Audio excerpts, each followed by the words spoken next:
BBC News. President Biden has said there's no excuse for Americans to be unvaccinated after the US registered a global record of 1 million new coronavirus cases in a day. He said 35 million people in the US had not had vaccinations. Britain has also reported a record number of cases, which have exceeded 200,000 in a day for the first time. A judge in New York says he will decide soon whether or not to dismiss a civil case accusing Britain's Prince Andrew of sexual assault.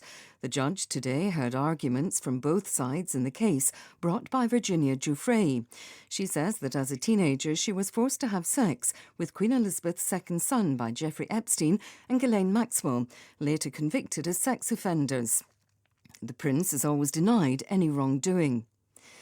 The Polish authorities have signed 3 major contracts to enable construction of a $400 million barrier along part of the country's border with Belarus. The EU accuses Belarus of facilitating the migrant flow in retaliation for Western sanctions.